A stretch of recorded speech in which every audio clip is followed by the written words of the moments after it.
Eu sou Leila Donari e esse é meu podcast Todo Mundo Pode Entrar. Um espaço seguro para falarmos sobre qualquer assunto, especialmente sobre inclusão.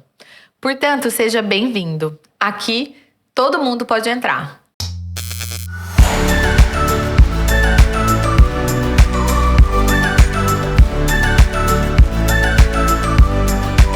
Bom dia, boa tarde, boa noite. Eu não sei que horas você está assistindo esse podcast, mas eu queria dizer que é um prazer estar aqui com você.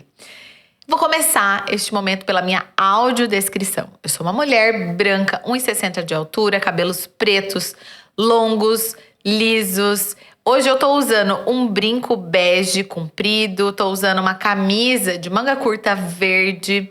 Tô sentada numa mesa com microfone, com duas canecas aqui, uma de café e uma de água. Atrás de mim tem uma parede com uma TV bem grande com a logo do meu programa Todo Mundo Pode Entrar. Gente, tem 2 semanas já que nós estamos aqui nesta série da minha história. E hoje eu vou falar sobre a adoção, sobre a chegada da minha filha, da Bia, pela via da adoção. Eu contei no último episódio sobre a história do Gabinho. Contei que depois que ele ficou na UTI, eu comecei a repensar a minha vida profissional. E eu resolvi largar tudo e ser mãe e me dar um ano sabático. Que não foi bem um ano sabático, tá? Mas assim, eu decidi em dezembro, então eu trabalhei até janeiro. E aí então em fevereiro eu estava liberada dos trabalhos. Foi muito difícil decidir, tá, gente? Que eu ia realmente dar um tempo, assim, na carreira. Foi uma coisa muito simples. Mas eu senti essa necessidade. Eu pensava naquela época que era por conta do Gabinho. Mas hoje, né, depois do que vocês vão entender aí durante esses 2 próximos podcasts, eu entendi que, na verdade, não era sobre o Gabinho. Era sobre a Leila. Era sobre essa necessidade de mudança. Porque depois que o Gabinho nasceu, eu entendi que talvez eu pudesse fazer melhor do que o que eu estava fazendo. E eu senti essa necessidade de mudar. Mas então daí pedi lá a demissão, enfim, fiquei 2 meses ali em casa. E aí eu e meu marido, nós já havíamos decidido que nós queríamos o segundo filho. Porque aí o Gabinho já tava com 3 anos e meio, quase 4 anos, né? A gente já tinha passado os perrengues ali maiores desse desafio, né? Do diagnóstico. E a gente tava pronto para aumentar a família. E aí eu me lembro que no Natal de 2018, nós rezamos, na ceia de Natal, foi na minha casa. Eu falei assim, Gá, vamos rezar? Quem sabe ano que vem, nosso filho, a nossa filha, já não tá aqui com a gente. Porque a gente ia entrar na fila de adoção, sabe? Esse era um desejo do nosso coração há muito tempo. E aí a gente falou, vamos entrar na fila de adoção. E vamos liberar também, né, um filho biológico. O que vier primeiro, beleza. Mas daí se vier o biológico, o terceiro vai ser pela via da adoção. Porque a gente queria adotar de qualquer maneira. E aí então, no Natal a gente fez essa oração. Aí eu lembro que passou janeiro, fevereiro, em março eu fui no fórum para dar entrada na nossa adoção. Por que eu não fui antes? Porque nesse meio tempo, de janeiro a março, eu fiz uma doação de medula óssea. Olha só o que aconteceu. Eu era cadastrada para doar medula óssea pelo Redome há muitos e muitos anos, acho que desde 2003, né? Então faziam mais de 15 anos que eu estava cadastrada. E em janeiro me ligaram e falaram, olha, tem uma pessoa possível, né, com possível compatibilidade. Você faz uns exames e tal. Daí eu viajei para fazer uns exames fora daqui de Londrina. Vi que era compatível, a gente era 99% compatível. Aí fui também pra fora pra viajar, né? Sair da minha cidade. Eu levei o Gabinho na época, minha sogra, pra poder me ajudar ali. Fiquei 1 semana ali em tratamento pra doar minha medula óssea. Então, assim, eu acabei toda essa tramitação da doação da medula óssea em março, dia 24. Eu tava voltando pra casa. E lá, quando eu fui doar a última vez, né, no dia da doação, a moça me falou. Ela falou assim, olha, Leila, eu vou te contar que você tá doando a sua medula para uma criança. Ela tem 9 anos e ela é de Barcelona. E eu sabia que ela pesava 33 quilos. Era isso que eu sabia, que era uma criança de 9 anos que pesava 33 quilos. E aí, enfim, doei lá a medula. Não sei o que aconteceu com essa criança, tenho a maior vontade de saber. Essa criança hoje tem 14 anos já. Se ela estiver viva, e assim eu espero, né, que ela esteja. E aí voltei e entrei na fila de adoção. Daí, eu lembro que quando eu fui lá entregar a documentação, já tava tudo meio preparado, porque eu já tava, né, buscando as documentações necessárias e tal. Eu lembro que no dia que eu cheguei lá no fórum, tinha um curso obrigatório pra gente fazer. E daí a moça do fórum me falou assim: nossa, olha que coisa, hoje é terça-feira. O curso começou ontem, na segunda-feira, são 9 encontros. Como você perdeu o primeiro encontro, você não vai poder fazer nessa leva de gente, né, que tá se habilitando agora. Você vai ter que esperar pro próximo semestre. Gente, eu fiquei desesperada. Eu falei, não, eu vou dar um jeito. Eu falei pra ela, não, pelo amor de Deus, eu perdi uma aula só. Eu e meu marido, a gente faz essa aula. Gente, fui atrás, conversei com uma galera, assim, psicóloga, equipe técnica. Ó, se deixasse, eu conversava com a juíza pra me permitir entrar ali naquela leva daquele curso.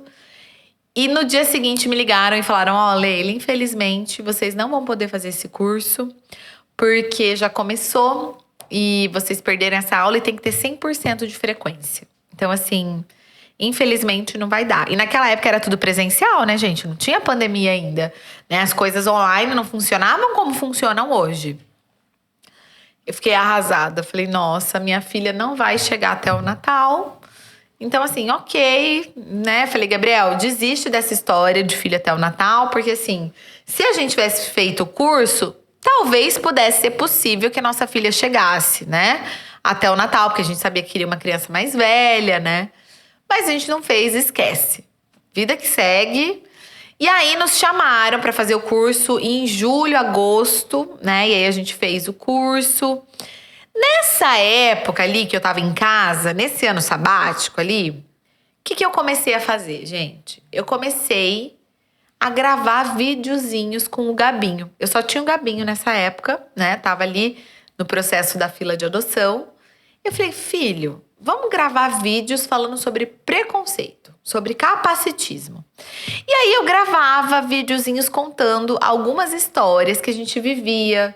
Eu gravava sobre vaga para pessoa com deficiência. Eu gravava sobre histórias das crianças que encontravam o Gabinho no parque. Fui gravando vídeo e o meu Instagram foi crescendo, né? Ali organicamente. Eu comecei a gravar, na verdade, para uma amiga que era influenciadora. Daí essa amiga, a Mari, que é minha amiga querida até hoje, ela falou, Leila, grava no seu, porque assim, esse conteúdo é muito bom, né? Você precisa... Ela me ensinou a fazer story, me ensinou a fazer tudo ali, sabe? E eu comecei a gravar. E as pessoas começaram a gostar do que eu tava falando. Então esse foi o meu começo no meio digital. Aí, gente, terminamos o curso de habilitação para adoção em agosto. Só que como a gente já tinha dado entrada lá no começo, nós fomos os primeiros a se habilitar com a equipe técnica, né? Porque a gente estava ali já fazia um tempo, né? Então, nós fomos os primeiros a serem entrevistados pelas psicólogas, assistentes sociais, enfim. E eu me lembro que nós fechamos ali a nossa habilitação dia 13 de novembro. Nunca vou esquecer essa data. Fechamos ali, ó. O oficial de justiça foi lá em casa, entregou a carta e falou, olha, vocês estão aptos e vocês estão na fila de adoção. Nossa, é como se eu tivesse engravidado naquele momento, né? Nossa, agora, a qualquer momento, o nosso filho pode chegar. Mas assim, eu sabia que ia demorar ali mais ou menos uns 6 meses. E por que eu sabia que ia demorar esse tempo, gente? Muito importante fazer esse parênteses aqui. Quando você se habilita, você traça ali um perfil da criança que você quer adotar. Então, normalmente, é muito mais comum que as pessoas queiram adotar bebês ou crianças até 5 anos, né? Normalmente, crianças brancas, tem uma certa preferência por meninas, enfim. E aí, se você escolhe esse perfil, você precisa entender que a sua adoção vai demorar alguns anos, dependendo da comarca que você está habilitado. Tem comarcas que são mais rápidas, tem comarcas que são um pouco mais demoradas por conta da quantidade de pessoas que estão ali na fila, tá? No nosso caso, era uma adoção muito mais aberta no sentido de perfil, tá? A gente não traçou raça, por exemplo. A gente não traçou questões de doenças. A gente queria apenas que fosse uma menina. E a nossa idade era uma idade bem maior. Que fosse uma menina de até 10 anos. Então, nossa filha podia chegar com até 10 anos. E esse perfil, ele é pouco procurado, né? No nosso caso, aqui em Londrina, na nossa época, acho que não tinha ninguém na nossa frente, praticamente. Eu tinha alguns casais só. E aí, pessoal, o que aconteceu? Fomos viajar. Dia 13 de novembro, estávamos habilitados. Dia 16, a gente ia para o Nordeste, fazer uma viagem em família, ficar na Bahia 10 dias. No resort lá, uma viagem deliciosa. E eu me lembro que eu tava doida para entrar nos aplicativos para ver as crianças que estão nos apps. Porque hoje em dia, aqui no Paraná, tem um aplicativo que chama Adote. Nesse aplicativo, depois que você já está habilitado na fila de adoção, você pode entrar nele e ver as crianças que estão aptas ali para serem adotadas.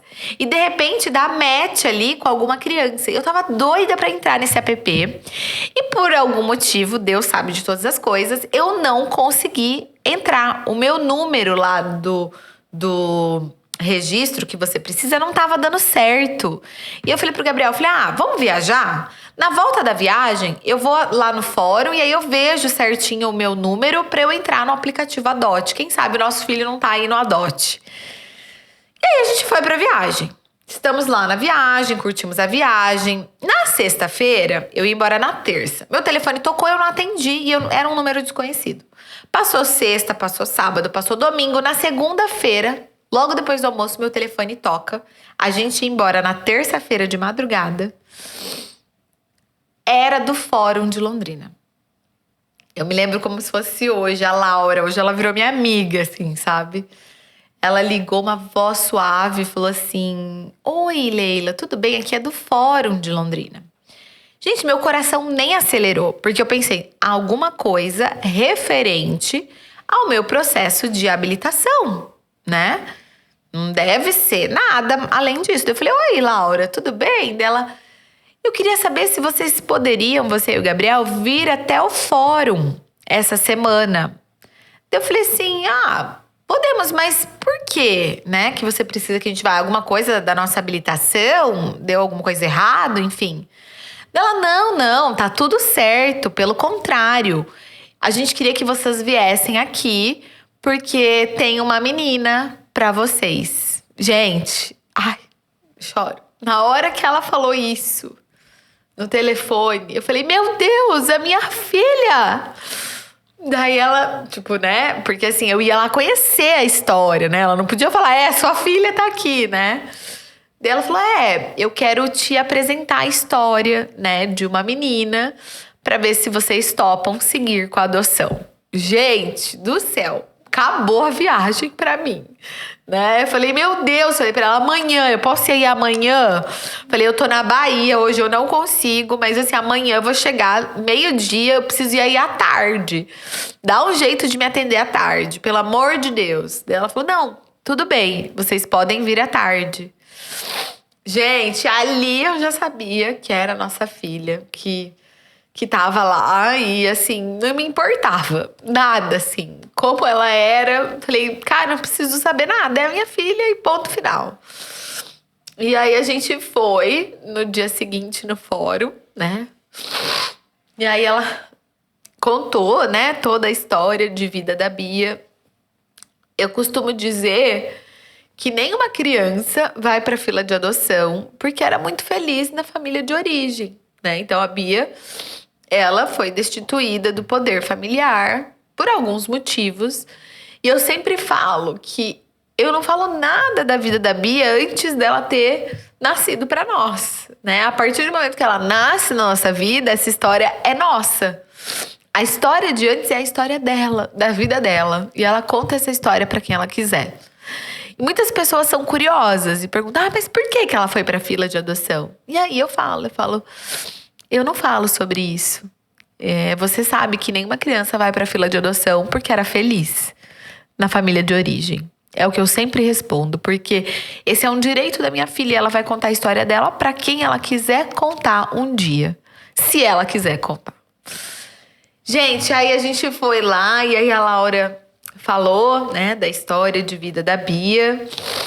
E ela mostrou umas fotinhos dela. E nessa época, a Bia tava numa família acolhedora. E sabe que até esse momento eu era contra a família acolhedoras, porque eu pensava assim, nossa, essa criança, ela fica numa família até ela ser adotada, depois ela tem que se desvincular dessa família e ir para outra família, coitada dessa criança. Só que aí eu entendi que a oportunidade dessas crianças conviverem em família é muito melhor do que essas crianças ficarem nos abrigos. E é por isso que foi instituído esse programa de família acolhedora. Porque quando a criança ela é inserida numa família, mesmo que não seja a família definitiva dela, ela tem a possibilidade de conviver com pessoas todos os dias que vão estar ali para ela, que vão auxiliar, seja nos cuidados pessoais, nas tarefas. Num abrigo, gente, as pessoas trabalham lá, é uma coisa por turnos. Você não consegue ter o mesmo vínculo do que estar inserido numa família. Então, assim, a família acolhedora da Bia era maravilhosa, tanto que depois a gente chamou a Joana, mãe acolhedora dela, para ser madrinha dela de batismo. Porque eu sou muito grata ao que a Joana fez. E vou falar, ela sofreu quando a Bia foi embora? Sofreu, sem dúvida, porque amava a Bia. Mas, assim, criou uma relação ali, sabe? E a família acolhedora, ela tem que ter esse pensamento de que um dia essa criança vai encontrar uma família. E tudo que a Joana mais queria era que a Bia encontrasse a família dela.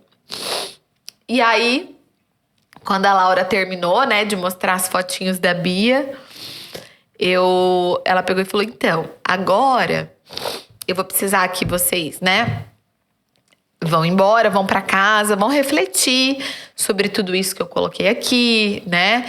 E essa semana vocês me ligam e me falam se vocês querem dar andamento com esse processo de adoção, né? E se aproximar dessa criança. Gente, na hora que ela falou isso, eu virei pro meu marido e falei, você precisa pensar? Ele falou, não, você precisa. Eu falei, não. Falei, não, minha filha, não precisamos pensar não, é nossa filha. Pode, quando que a gente vai conhecer? Quero saber datas, né? E assim, ali a gente já decidiu e, gente, fosse o que fosse, era nosso filho. Nossa filha. E aí, eu lembro que antes de ir embora, eu perguntei pra Laura assim, falei, Laura, você acha que existe a possibilidade da Bia passar o Natal, a noite de Natal, só na nossa casa? Aí ela virou pra mim e falou assim, olha, vai depender dela. Hoje é dia 29 de novembro. A gente tem aí pela frente pelo menos 20 dias, né? Assim, eu acho que é possível que ela passe a noite de Natal lá. Mas assim, a gente precisa ver como vai ser, né? Esse processo, como ela vai receber vocês e tal. Falei, beleza. Falei, Gabriel, lembra do nosso pedido? Tem uma chance. Detalhe maior. Lembra que eu contei que eu tinha doado medula para uma criança de 9 anos e 33 quilos? Nossa filha tinha 9 anos e 33 quilos. Não é a mesma criança, mas eu fico impressionada com a delicadeza de Deus. E eu fico emocionada, eu choro, gente. Voltando. E aí, gente, nós ficamos desesperados para conhecer a Bia.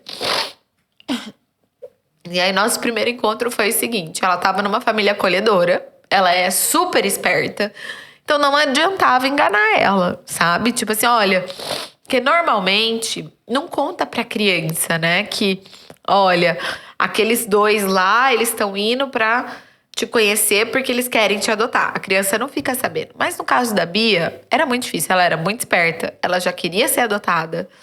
Um ponto bem importante, tá? Ela queria ser adotada já nessa época.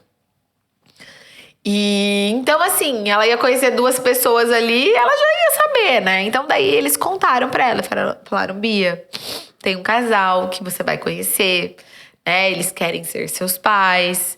Enfim, então ela foi pro fórum pra gente se conhecer já sabendo. E aí fomos só eu e o Gabriel nesse dia, sem o Gabinho ainda. E aí nos orientaram o seguinte: olha, a Bia, ela demorou muito pra conversar com a família acolhedora. Então, assim, foram 3 encontros sem que ela se abrisse. Né? Então, assim, a gente queria que vocês fossem pra esse encontro sem esperar nada, né? Porque, assim, não é esse encontro que vai definir o resto da vida de vocês, né? Ela é uma criança grande, pode ser que ela fique acanhada, ela é tímida. Então, assim, não vai esperando nada. E assim nós fomos. Sem esperar nada, talvez que ela nem fosse olhar pra nossa cara direito. E aí nós chegamos lá. Nossa, gente, eu lembro como se fosse assim, de todos os detalhes, sabe? Nós chegamos lá, daí entra a Bia na salinha que a gente tava, com o vestidinho amarelinho e 2 cartinhas na mão. Ela chegou, entregou as cartinhas já tava para minha mamãe, para o meu papai. Nossa, na hora que eu vi aquilo. Enfim, gente, aí ela tava muito tímida, assim, a gente foi conversando. Daí falaram pro Gabriel, falaram: olha, Gabriel, talvez com você seja mais difícil ainda, né? Esse vínculo com a mãe normalmente é mais fácil, não é uma regra. Mas, gente, ela já tava no final, o Gabriel já tava jogando lá pra cima. E foi, assim, maravilhoso o nosso primeiro encontro, que aconteceu ali logo no comecinho de dezembro. Aí naquela mesma semana a gente levou o Gabinho no próximo encontro, ela conheceu o Gabinho e assim também foi amor à primeira vista ali dos dois. E aí então a gente começou a marcar esses encontros, né, que aconteciam supervisionados no fórum ou a gente ia em algum lugar, no parque. Até que 10 dias depois a gente pediu, né, pra equipe se a gente não podia levar ela no shopping um dia, né, com o Gabinho. E aí autorizaram, a gente recebeu autorização. E aí a gente levou, ela foi com a gente e tal, a gente lanchou juntas. Depois a gente deixava ela na família acolhedora. Daí naquela semana a gente começou a pegar ela para alguns passeios. E aí o que começou a acontecer foi que na hora de voltar para casa da família acolhedora, ela já voltava chorando. Então esse processo de aproximação, ele é muito respeitoso. E ele está relacionado ao que a criança sente. Porque a gente precisa entender que o projeto adotivo, gente, ele é baseado na criança. Não é para sanar a necessidade desses pais que querem ter um filho. Não, que é válida também. Mas não é para isso que o projeto adotivo ele existe. Né? A adoção legal ela existe para quê? Para dar um lar para essas crianças. Então, é tudo pautado no desejo e na vontade da criança. É algo muito respeitoso. E aí, então, a equipe começou a ver que ela tinha essa necessidade de ficar com a gente. E ela estava se vinculando muito rápido. Então, no dia 15... no dia 11 de dezembro, era aniversário do meu marido. E aí, foi a primeira vez que ela foi dormir na nossa casa. Então, nós pegamos ela passou o aniversário dele com a gente. E aí, nós devolvemos ela no outro dia. E aí, pra ela, aquilo já foi muito sofrimento. Porque ela já não queria mais ir embora. E aí... naquela semana, nós pegávamos um dia sim, um dia não. Daí, no dia que eu ia devolver ela sofria. E assim, a mãe acolhedora também foi vendo, né? Isso, de que ela tava já querendo ficar com a gente. E no dia 18 de dezembro de 2019, nós recebemos a guarda provisória da Bia. Então, ela já veio morar com a gente. Então, foi... muito rápido, gente, muito rápido, porque foi baseado no que ela estava sentindo, no que ela estava querendo. E aí é lógico, né, gente? A Bia chegou, e aí desafios, porque eu não tô aqui também romantizando nada, né? Então, quando a Bia chegou, eu lembro que de vez, assim, né? Eu lembro que o Gabinho surtou. Porque até então ele amava ela, porque, né, a gente se encontrava nos brinquedos, nos passeios e tal. Gente, quando a Bia chegou, que ele viu que ela chegou de malinha, e ele falou: Meu Deus, essa menina aqui vai roubar os meus pais de mim. Gente, ele surtou e ele me deu o maior trabalho, assim, muito trabalho. Ele teve muitos ciúmes. E eu não sabia, mas eu também tava no puerpério. Então, ao mesmo tempo que eu tava numa felicidade extrema, que a minha filha tava ali, eu também tava sentindo uma tristeza, né? Que eu não sabia como lidar com aquela situação do Gabinho com ciúmes. E ela também passando por muitas adaptações. E ela tinha muito medo de dormir sozinha. Então, eu tinha que deixar o meu marido e dormir com ela. E no começo ela chorava às vezes, e muitas vezes eu não sabia o que fazer. Gente, era assim, a nossa vida virou de cabeça para baixo naqueles meses ali, sabe? E foi muito difícil o começo, né? Eu tive que lidar ali com os dois. E eu lembro que era férias, e aí eu tava sem ajuda nenhuma. Então meu marido tava trabalhando, a minha funcionária tava de férias, a minha sogra tava viajando, a minha mãe já não conseguia me ajudar. Gente, foi um caos, um caos. Eu ali sozinha com os dois e o Gabinho ali, sabe? E eu tentando falar pra ela também que, olha, ele vai aceitar, é um processo pra ele também. E ela sempre muito compreensiva, mas eu falava, gente, o que será que ela tá sentindo, né? Essa rejeição do irmão. Gente, eu quase pirei o cabeção. Até que em janeiro a gente foi fazer uma viagem em família, nós 4. Eu, meu marido, Gabinho e ela. E aí, ali nessa viagem, tudo mudou, sabe? Porque aí ele se vinculou a ela, ele entendeu que nós éramos uma família agora de 4 pessoas. E assim, ciúmes até hoje tem, tá, gente? Hoje ele morre de ciúmes dela também. Ele tem ciúmes de mim com ela, ele tem ciúmes dela com as amigas, ele tem ciúmes de todo mundo, ele é uma criança ciumenta. Então, os ciúmes tem, mas eles se amam, eles são extremamente conectados. É uma coisa linda, assim, sabe? Tem lá os perrengues, às vezes ele quer puxar o cabelo, às vezes ela fica brava com ele, enfim. Mas eles construíram esse vínculo de irmãos que só o tempo traz, sabe? Só o tempo. E nós também, gente. Eu costumo dizer que, apesar de ter sido maravilhoso o nosso encontro, não foi uma coisa assim que... Nossa, eu amo essa menina perdidamente como eu nunca amei ninguém na minha vida. Não, é uma construção, né? O amor é uma construção. Hoje é como se a minha vida não tivesse existido sem ela. É como se ela tivesse nascido de mim, sabe? Assim, mas foi um tempo de construção desse amor para ela também, né? E assim, foi um processo muito lindo e muito respeitoso também. E quando a Bia chegou, eu achava que eu ia tirar de letra, né? Porque afinal de contas eu também era filha pela via da adoção. Mas, gente, não foi bem assim. Não foi bem assim. E eu lembro que, como eu tava nesse processo da internet, né? Já tava gravando vídeos pro Instagram. Falei, agora eu vou começar a falar de adoção também.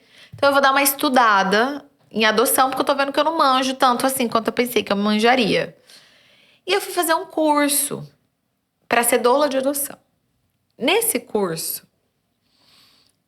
pela primeira vez, eu comecei a pensar na minha família biológica. Porque nesse curso, gente, tinham várias aulas e teve uma aula que a pessoa que estava ministrando falou: você aqui que é adotado, né, que foi adotado, você já pensou que a sua genitora, o seu genitor, eles podem ter sofrido uma vida inteira? Você já pensou que talvez a sua doação tenha sido por amor a você? Você já pensou que pode ter outras pessoas envolvidas nisso tudo? E, gente, eu saí daquela aula pensando, meu Deus, quem sou eu na fila da adoção? Quem sou eu para querer doular uma família se eu não olho nem para minha própria história? E eu me lembro que a Mari, que era uma das pessoas que estava ministrando o curso, ela que também foi filha pela via da adoção, que nasceu pela via da adoção, ela falou assim: gente, eu tava com medo de que ninguém aparecesse aqui no curso, porque eu tenho um trauma do abandono e eu sou muito insegura. E eu sempre acho que o que eu faço não é bom o suficiente. Então eu preciso da validação do outro. Gente, na hora que ela falou aquilo naquele curso, eu me vi naquela frase. Eu falei, gente, essa sou eu, ela tá falando de mim. Eu sou essa pessoa insegura. Eu sou essa pessoa que não consigo validar as minhas próprias coisas. Eu me achava uma péssima mãe. E eu sempre fui uma boa mãe. Eu sempre achava que eu tava no devedor, sabe? E aquele curso transformou a minha vida. Na verdade, a Bia transformou a minha vida pela segunda vez, né? O Gabinho transformou primeiro, a Bia depois. Porque por meio dela, eu pude me abrir para olhar para mim. E como eu respeitava a história de adoção dela, né? A história de vida dela, eu sabia que ela vinha com uma bagagem, né? E eu queria olhar para aquilo também. Eu queria que ela pudesse olhar para a história dela sem marcas, né? Podendo curar aqueles traumas e não tendo medo de falar para mim, mamãe, eu tô com saudade da minha genitora, ou eu tô com saudade das pessoas que eu vivi, a minha vida. Que ela pudesse, sabe? Que eu pudesse receber isso também de uma maneira muito tranquila. Porque no começo eu tinha ciúmes, mas até que então eu comecei a me perguntar. Eu não sou dona da Bia. A minha mãe não é dona de mim. Por que eu não posso ir atrás da minha história também? Sabe? E, gente, aquilo começou a bugar a minha cabeça. E eu comecei pela primeira vez em 36 anos, eu tinha 36 anos, a olhar para Leila, para minha história de vida. E é isso, e a gente continua no próximo episódio, onde eu vou contar como foram essas descobertas da minha vida, que a Bia, sem dúvida, possibilitou. Ela me fez uma mulher diferente, então meu agradecimento desse podcast vai para ela, minha filha maravilhosa que eu amo tanto e que me ensina todos os dias a ser uma pessoa melhor. Obrigada, Bia. Queria agradecer também ao Estúdio For You, aqui de Londrina, onde eu gravo esses conteúdos maravilhosos para vocês. Ao meu intérprete de Libras, Gabriel, que torna esses podcasts acessíveis para as pessoas surdas também. Gente, beijo, tchau, tchau!